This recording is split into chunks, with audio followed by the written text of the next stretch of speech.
My wife mocked my salary. After I supported her for years, so I filed for divorce quietly and left her facing the life she tried avoiding. I'm a 29-year-old guy who always believed a relationship was about partnership, trust, and mutual support. When I first met her, I was immediately drawn to her confidence, the way she spoke with the spark in her eyes, and her effortless ambition. She had this magnetic charm that made people gravitate toward her, and I thought, this is the woman I want to build a life with. From the beginning, I wanted to be the kind of partner who supported her dreams, not just emotionally, but practically too. I paid rent when she was between jobs, covered groceries, and even helped her enroll in courses that would push her career forward. It felt natural to me.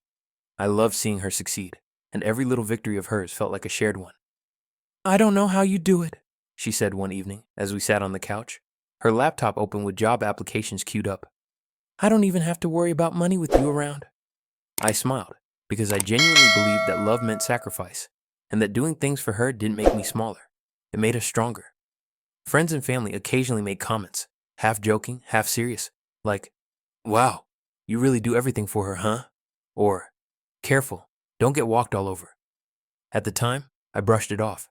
I thought they just didn't understand our dynamic, that they didn't see the way we complemented each other.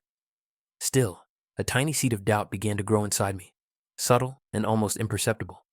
Sometimes, late at night, when the apartment was quiet, I wondered if my generosity was ever truly noticed, or if it was just expected. I'd see her working on her laptop, talking excitedly about her goals, and my chest would swell with pride, but also with a faint unease I couldn't shake. I tried to push it aside, convincing myself that this was just how love worked.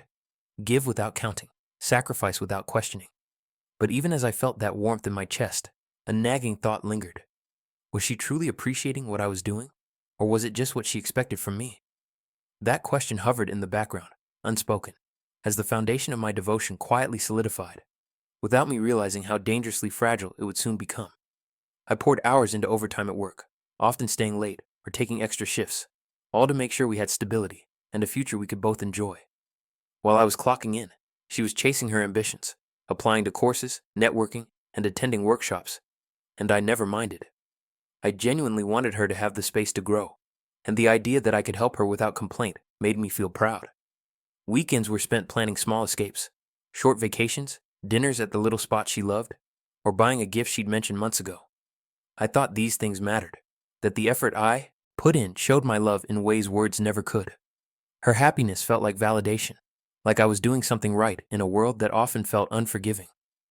"You really don't need to do this," she said one evening, as I handed her a small bouquet I'd picked up on the way home. "I could manage." I smiled, brushing it off. "I know, but I want to." Her laugh was soft, warm, and I felt that sense of connection that made the extra hours at work worth it. Still, subtle comments began to creep in, casual mentions of how we could travel more if you earned more, or joking remarks like, "Your salary isn't exactly a dream builder, is it?"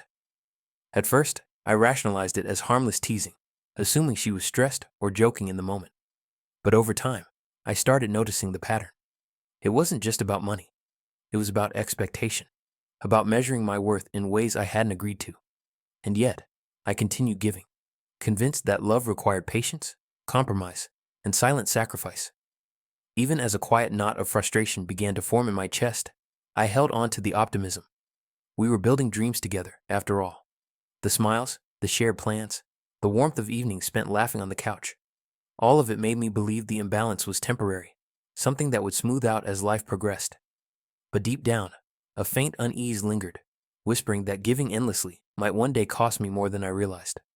That feeling hovered quietly, unnoticed, like the first cracks in a carefully built foundation. It started with little comments that I told myself didn't matter. At first, she'd joke in front of friends, something like, "Oh, he's practical, but don't expect him to splurge. He's careful with his money." I laughed along, even though it stung more than I wanted to admit. Then came the subtle digs at family dinners. "We could do so much more if your salary wasn't so modest." My face would flush, and I'd feel a mix of embarrassment and frustration, but I brushed it off. I convinced myself it was temporary, that these moments wouldn't define us, and that love should override occasional discomfort. Still, the comments became more pointed over time. She started downplaying the things I did for her, paying bills, helping with groceries, even contributing to her career courses. You're practical, but a little limited-minded sometimes, she said one evening, tilting her head with a smirk. It was casual, almost playful, but the sting lingered. I'd sit there, quietly angry, trying to push it away because I believed compromise was part of being in a marriage. I told myself she didn't mean it, that maybe it was just her way of teasing, even as a small seed of resentment started to grow inside me.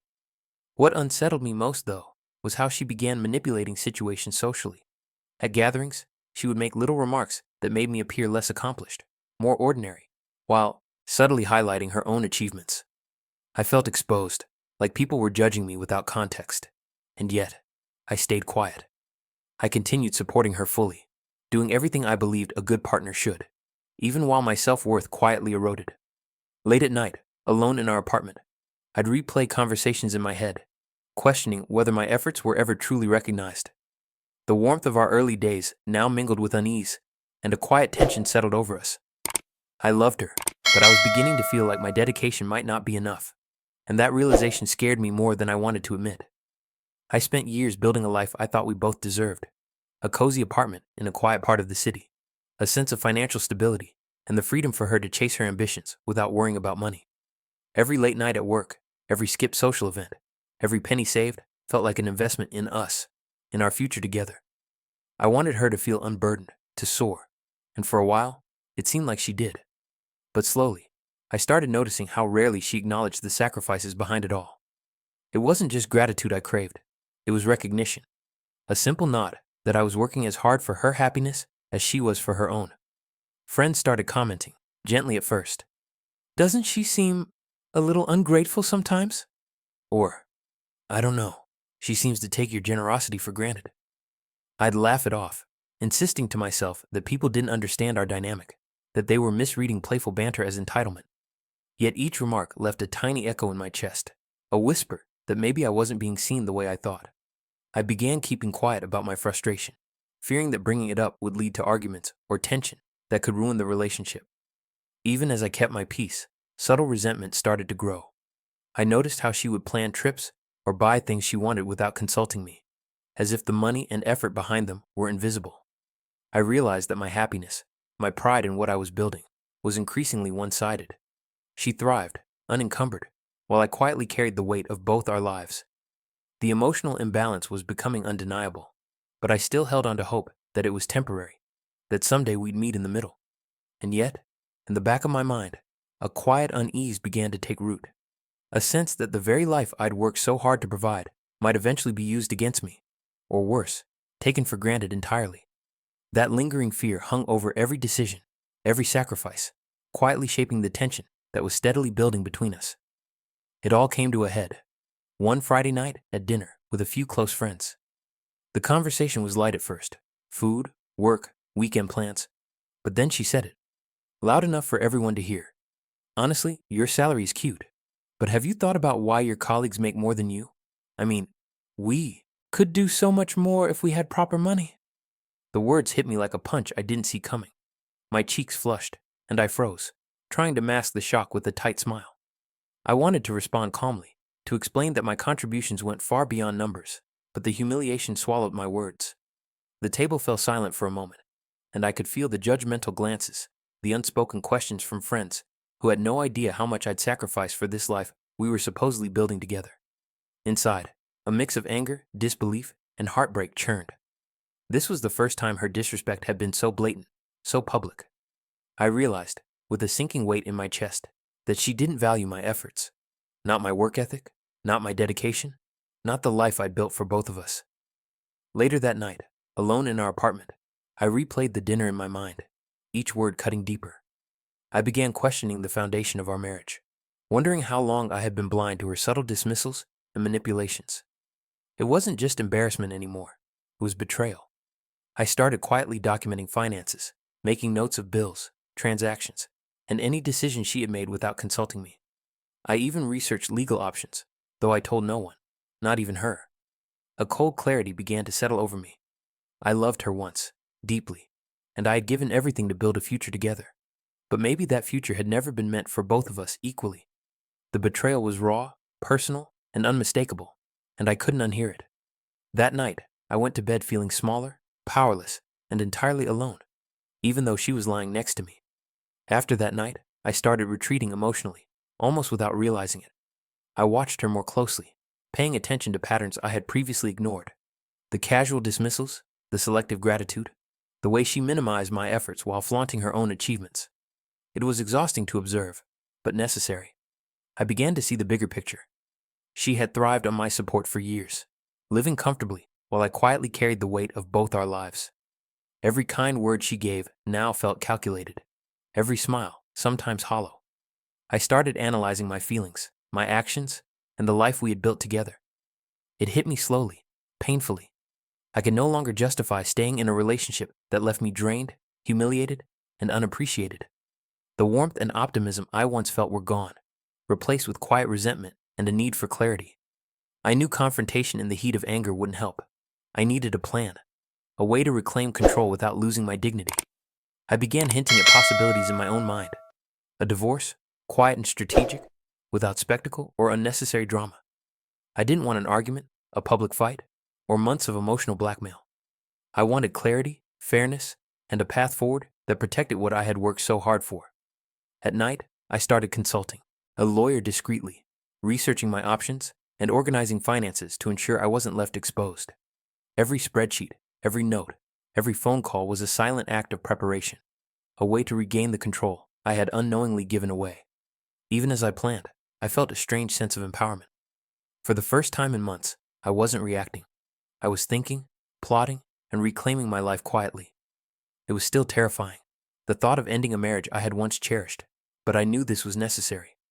I began sleeping more lightly, noticing little shifts in her behavior, and realizing how much longer I could allow myself to be overlooked. A tense anticipation settled over me, the feeling that the next major shift, whether confrontation or revelation, was coming, and I would finally be ready for it. It was a quiet Saturday morning when I stumbled across it, the bank statements I had left open while organizing bills. My heart sank as I scrolled through months of withdrawals, online purchases, and hidden charges.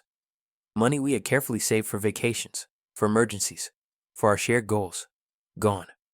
And not in small increments, but reckless, thoughtless spending that left a gaping hole in our accounts. I sat back in disbelief, the kitchen suddenly too small, too quiet, as the reality hit me. This wasn't just careless, it was deliberate. Every mocking comment she had ever made about my salary suddenly had context, and it stung worse than ever. Anger bubbled up first. How could she have done this? How could she spend years relying on me, taking my work, my sacrifices, as if they were obligations, not acts of love? But alongside the fury came an unexpected clarity, a strange sense of relief. I didn't need to wonder anymore whether I had been imagining the disrespect, whether I was overreacting. The truth was undeniable. She had been using me, subtly, emotionally, financially. The mockery, the dismissals, the manipulation. They were part of a pattern I could no longer ignore. I immediately began drafting legal documents, taking notes, and restructuring finances to limit her control. Every spreadsheet I created, every call I made to a lawyer, felt like reclaiming a piece of myself I hadn't realized I'd lost. The betrayal was raw, personal, and deeply painful, but it also sharpened my focus. I could feel the tension in my chest slowly transforming into determination. This was the turning point, the moment when passive endurance shifted into active, strategic planning. As I sat there, staring at the depleted accounts, I realized something vital. I had the power now. The stakes were real, the consequences immediate, and for the first time in months, I felt the tide beginning to turn. Whatever happened next, I knew I would no longer be at her mercy. After the reality of her betrayal hit me, I knew I needed to rebuild myself from the inside out. I started focusing on my emotional strength, spending time with friends I hadn't truly leaned on in months. Coffee with old colleagues, late-night phone calls with people who knew me before all this. These small connections reminded me that I wasn't alone, that my worth wasn't defined by her opinions or her actions. I spent quiet evenings reflecting on everything, reminding myself that self-respect wasn't negotiable, and that empowerment could be cultivated quietly, without anyone else noticing. Each moment of introspection felt like armor, slowly shielding me from the resentment and hurt that threatened to consume me. I avoided confrontation intentionally. Every time I felt the urge to argue, to demand apologies, or to make her see the damage she had caused, I paused. I realized that remaining calm, composed, and patient was the strongest position I could take. I couldn't allow her to manipulate me into emotional reactions that would give her any control over the narrative or my life. So I worked silently, planning every step with precision, knowing that this quiet patience was more powerful than any shouting match could ever be. I also began preparing practical logistics, organizing finances, noting important legal points, and making sure that the decisions I made would protect me and my future. Each small act of preparation, each check on accounts, each note to my lawyer felt like reclaiming control that had been lost for years. Subtle satisfaction started to seep in as I imagined life on my own terms, freedom from mockery, disrespect, and emotional manipulation. For the first time in what felt like forever, I could see a future where I wasn't just surviving, I was thriving. Every day, the anticipation of independence grew stronger, quietly fueling my resolve. The thought that she would soon face the consequences of her disregard made the coming steps feel not just necessary, but righteous. And in that quiet, controlled planning, I began to feel the first real stirrings of power, the calm before the storm that was about to shift everything. After weeks of quiet observation and careful planning, I decided it was time to act. I filed for divorce, but I did it quietly. No confrontations, no dramatic announcements, no arguments that would give her any leverage. I went about my days normally, making coffee, tidying the apartment, and pretending that nothing had changed. She had no idea that the life she'd taken for granted was about to shift completely. In her mind, everything was the same. She still mocked small things, still dismissed my efforts, still underestimated me. The sense of control I felt was intoxicating. Every form submitted, every document signed, every note to my lawyer was a reminder that I wasn't powerless anymore. For the first time in years, I felt clarity and purpose in my actions, instead of being trapped in her world of subtle manipulation. Each step was deliberate, precise, and measured, designed to protect myself and ensure that she wouldn't have the ability to derail the life I was reclaiming. I kept interactions polite, but minimal. When she asked about dinner plans or bills, I answered calmly, giving nothing away. My demeanor didn't change, but beneath the surface, the power balance had shifted. She was moving through the apartment unaware, laughing about trivial things, completely oblivious that the foundation of our marriage had already been dismantled. Even small tasks, like organizing our shared accounts or checking timelines with my lawyer, became acts of quiet satisfaction. The tension was palpable, though invisible to her.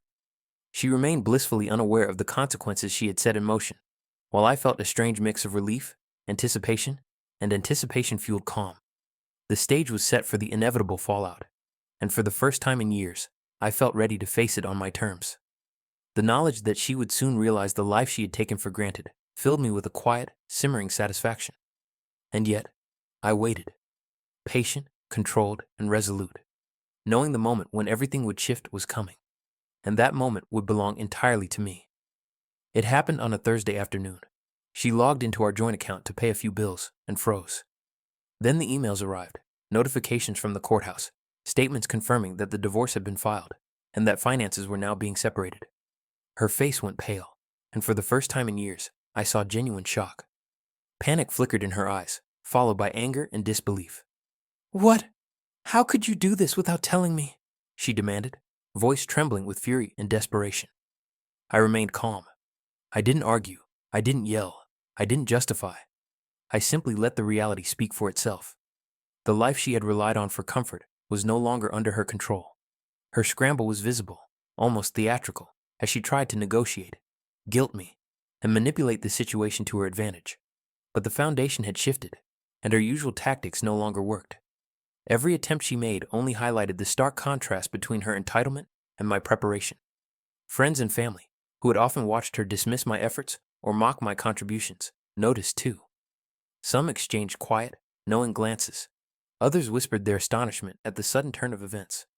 There was no confrontation, no public argument, yet the impact was undeniable. The same person who had belittled, mocked, and manipulated for years was now forced to face the consequences of her choices. I watched in quiet satisfaction as the tables turned without me uttering a single vindictive word. Even though it was a painful journey to get here, the sense of justice was palpable. I didn't have to prove a point verbally. The truth of her dependence and disregard was now laid bare for everyone to see. I felt a strange mix of relief and empowerment, knowing that my preparation and restraint had created this moment. For the first time, I truly believed the life I had quietly fought to reclaim was mine, and she was finally seeing what that cost her. In the weeks after the divorce filings, I finally felt a weight lift off my shoulders. Independence, financial stability, emotional freedom. It wasn't just a phrase anymore. It was tangible, real, and profoundly satisfying. I started rebuilding my life intentionally, focusing on personal goals I had shelved for years, advancing at work, reconnecting with old hobbies, and finally carving out a sense of space that was entirely my own. Each small success reinforced the empowerment I had been quietly nurturing through patience and preparation. I realized that the justice I had achieved wasn't flashy or vindictive. It was strategic, deliberate, and far more effective than any dramatic confrontation could have been. She, on the other hand, was forced to confront a reality she had long avoided. The security she had relied on, the life I had funded and maintained, was no longer hers. I didn't gloat, I didn't taunt, I didn't mock. Her shock and scrambling were enough to illustrate the consequences of her choices. In every interaction afterward, I remained composed, calm, and dignified. The contrast between her panic and my collected clarity was palpable, a quiet testament to the years of restraint, patience, and careful planning that had brought me here. This period became about self-respect and closure, rather than revenge for revenge's sake. I didn't need to punish her to feel vindicated. My freedom and control were reward enough. Every bill I managed, every appointment I attended alone, every decision I made without her interference was a reminder that I had reclaimed my life entirely. And yet, there was more than just relief. It was empowerment. I felt stronger, more confident, and finally at peace with the knowledge that I had not only survived a betrayal, but had turned it into an opportunity to prioritize myself. The emotional arc had come full circle. The humiliation, frustration, and heartbreak had been replaced with dignity, independence, and the quiet, undeniable satisfaction of living life on my own terms. Looking back, the biggest lesson I've learned is simple but profound. Loyalty has to be mutual. Support should never be exploited. And your self-worth is the one thing you cannot surrender. For years, I gave everything I had: money, time, emotional energy, believing that love meant sacrifice without question. Now, I understand that giving blindly isn't devotion. It's vulnerability without boundaries. Protecting yourself isn't selfish, it's necessary. The clarity that comes from seeing a situation fully and acting to reclaim control has been liberating. I've grown in ways I didn't expect. I've regained confidence, rebuilt routines that reflect my priorities, and pursued personal goals with a focus I never had when I was entangled in her world. I wake up each day with a sense of purpose, intentionally crafting a life that aligns with my values rather than someone else's expectations. Even small victories, a weekend trip I planned entirely on my own, a dinner with friends without lingering tension, a new project at work, feel monumental because they remind me of the life I fought to secure. Empowerment, independence, and emotional healing have become my daily reality. I no longer live under the shadow of someone else's judgment or entitlement. I've carved out space for myself, both physically and emotionally. And in doing so, I've reclaimed parts of my identity that had been muted for too long. There's still a quiet satisfaction in knowing she now faces a reality she tried to avoid, a life without the support she assumed was permanent. I don't dwell on bitterness, and I don't need to. The satisfaction comes quietly, in control regained, dignity preserved, and the knowledge that I built a future where my contributions are recognized, my boundaries respected, and my self-worth intact. I've closed that chapter fully, and as I step into what comes next, there's anticipation, possibility, and the rare comfort of knowing I've emerged stronger. The story ends not with revenge, but with triumph, the kind that comes from strategy, patience, and self-respect.